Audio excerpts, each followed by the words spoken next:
InDesign was still open. Okay, so we're going to look at master pages using the grid. Oh yeah, adding page numbers to a document. Use the rulers, the guides, and the baseline grid, what it is and how to use it. So, let's create a new document in InDesign. I'm going to create 20 new pages. They're facing. They're A4 in size. I got 3 columns with a gutter of 5 millimeter. And my bleed is also 5 millimeter. My margins are 10. And that's it. Let's see. So let's first look at master pages. A master page. Oh, interesting. Let's try it again. No. A master page is actually a page that you can apply to all the other pages in InDesign. Let's just wait so I can show it to you. That's handier. Is it like the slide master in PowerPoint? I'm not exactly sure what it is, but I think it is. Where you like set up a structure and then when you create a page, it just has that structure automatically. Kind of like that. Yeah, there are some, of course, some difference, but that's the basic idea of it. Yeah, yeah. Okay, so let's create 10 pages if that's allowed. With 3. Okay, well, leave it at that. Wow, it's working. Okay, so these are all my pages in InDesign. They're all empty. Nothing's in there. So if I want something to return on every page, I can put something in on every page, right? Copy paste it on every page. But then if I want to change it, I need to go to every page to change it, which is not very handy. So in your pages view here, I see all my different pages from 1 to 10. And at the top here, those are my master pages. I got none and I got an A master. And as you can see on all these pages, there's this little A there. That's the A master applied to it. And if I double click on an A master, I'm in this A master and I can put something in here. So I'm going to put in my master here at the bottom, a text box which says page.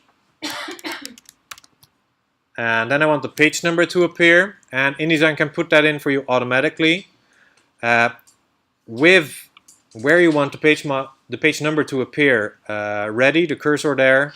I go into type, insert special character, and then you have a lot of different characters you can put in, but go to markers, and there it says current page number. And in your master page, it will say now an A, and I'm going to add some extra information. September issue. Anyone seen that movie, the September issue? It really gives you a nice insight on how to run a magazine, or at least how to produce a magazine.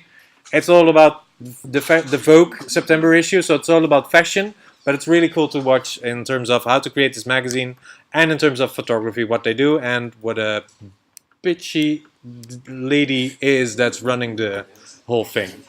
Go watch it, it's worth it, it's cool.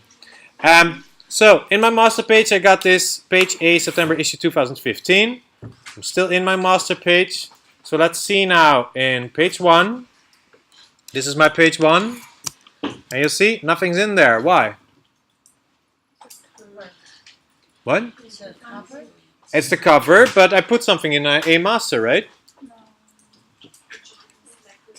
Let's check the A master. See that?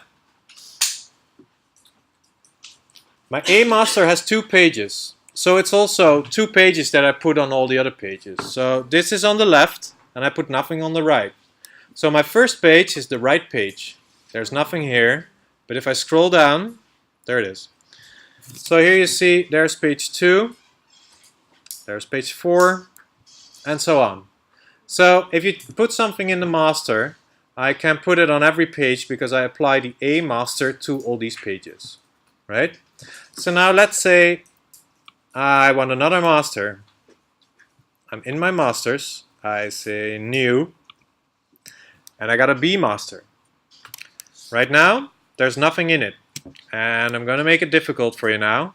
I'm going to drag the A master onto the B master and release it.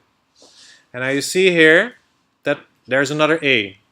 So the B master has the A master applied to it, so also what I put in the A master appears in the B master. But I will put something extra in the B master, line drawing or something. You know, I put some line here. Do I have a stroke? Oh, there's my stroke. There.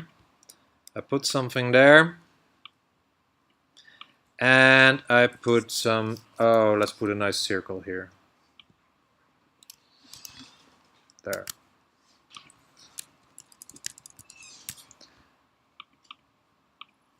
It's beautiful, right? So my B master has now these elements on it, and my A master, I opened the A master, has only the page number on it. So if I go now to my pages here, only the A master is applied here. You can see it because there's an A onto it. So if I drag the B master on here, on both of them, I can do it per page. Now it's on both pages and I release it. There it is. So this one has a B now, this one has an A. So here's the A master again on the next page. And here's the B master. So if you apply a master, I cannot edit the things that I put in the master in my normal page. It's just there, right? If I want to edit it, I need to go back to my masters. So it's very handy to put something in that you repeatedly want there in the whole magazine. And then you can create different versions of the master.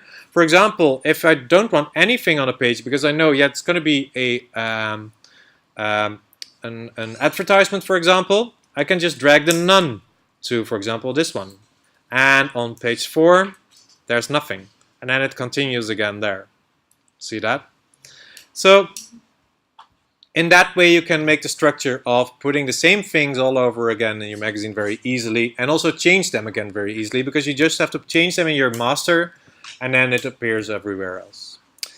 There's something else you can put in the masters which is very handy, and that is guidelines. Because as we just saw with your grid, I already have a grid because I got 3 columns on each page, but you can also make vertical guiding lines to help you out.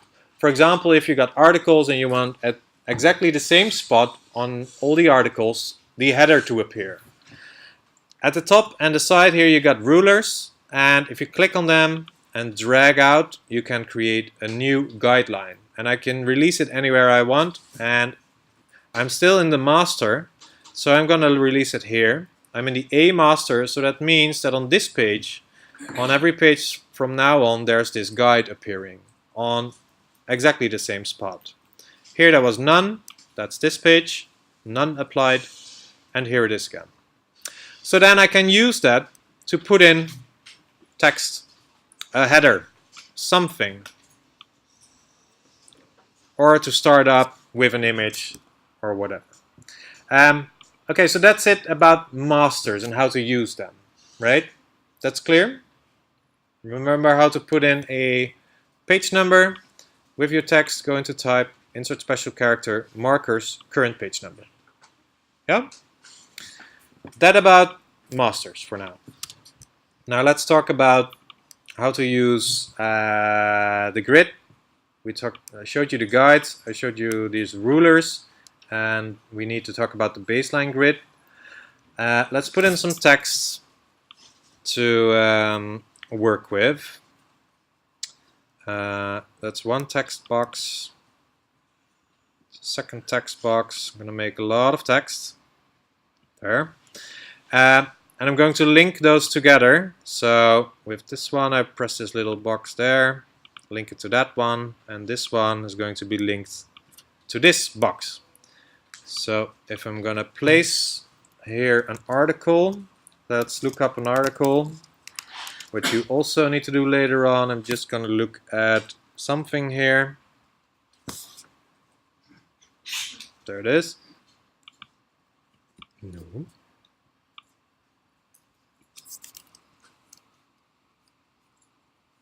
Okay, this is just going to be a mess of text. Doesn't matter. Paste it in. There's my text.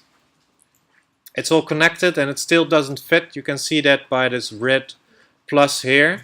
So if I press on the red plus, click on the red plus, I can create a new text box, click and drag, and there it ends, the text which I pasted in. So let's see, but I also wanted to place in a photo later. I don't know yet what, but I'll check that later, which will be here. And maybe here at the bottom something like that. There. It's not per se nice, it's just for the illustration, okay? For the demo. And I want to wrap the text around it. We did it last week. You select the box on which it should go around. And there's a shortcut here at the top. Text wrap. So it's around the boxes. Okay. The thing is that now when you lay out a page, that text is not always at the same place all over the page. If you look closely to this text, you see that text is not starting at the same line. If I drag out a helping line, you see that at one column the text starts here, and then later in the next column it starts much lower. Well, there's a trick to avoid that, and that will increase dramatically the readability of a page. So let's get rid of this one. All these texts are just now in boxes, and I can just, if this one goes up a bit, it changes per pixel per point in the page. There's something called the baseline grid, and you can see it if you right click on a page, Grids and Guides, and then it says show baseline grid.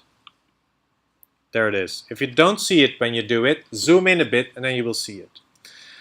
And you see that the text is not on this grid at all, because it's not, we didn't say to the text, okay, you need to be on that grid.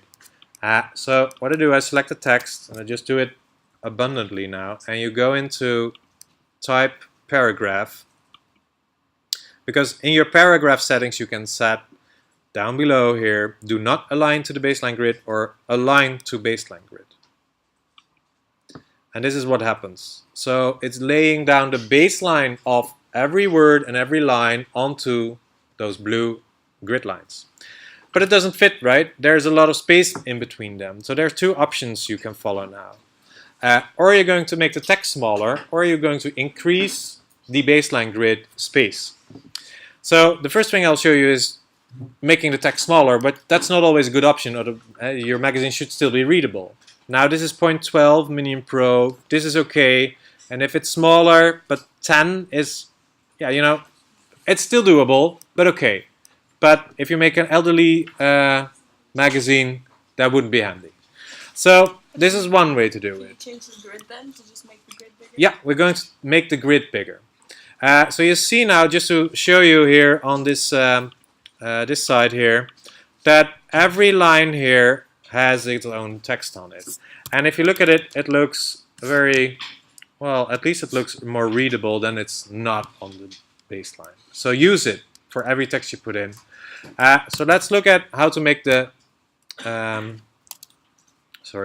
to make the baseline bigger. We put it back to 12. And to do that, that's a bit, it's kind of hidden away. You go to InDesign in a Mac, or to preferences under edit in Windows, because in your preferences you can set that in grids. And then you see the top here, baseline grid. Its color you can set the starting point of it. Well, that's usually your margin, so that's already set. And here it says increment every 12 points. Well, let's make that 15 points. There you have it. So in that way you can set up your baseline grid and use it on every text in your magazine, so it's really neat on the same line throughout all the different columns. Okay. That about baseline grid. You can turn it off and on in Grids and Guides, or basically it's on already even though you do not show it. It's turn it on and off in the paragraph window. There. Okay. On and off. And then again you need to rearrange your layout to get everything fixed on the page. let's see. Did I forget something? We talked about master pages, adding page numbers, the rulers, the guide functions. I can show you one more thing about the rulers and the baseline grid. If you're thinking, I want exactly the middle of this magazine, there you can of course measure it. On top of here, it's in the rulers. This is now millimeters, but if you right click on a ruler, you can choose whatever setting you want. Points, picas, inches, and so on. So you can choose your own measurements in there, okay? So that's easier to read, just for your information. Okay, well that's it. Let's see.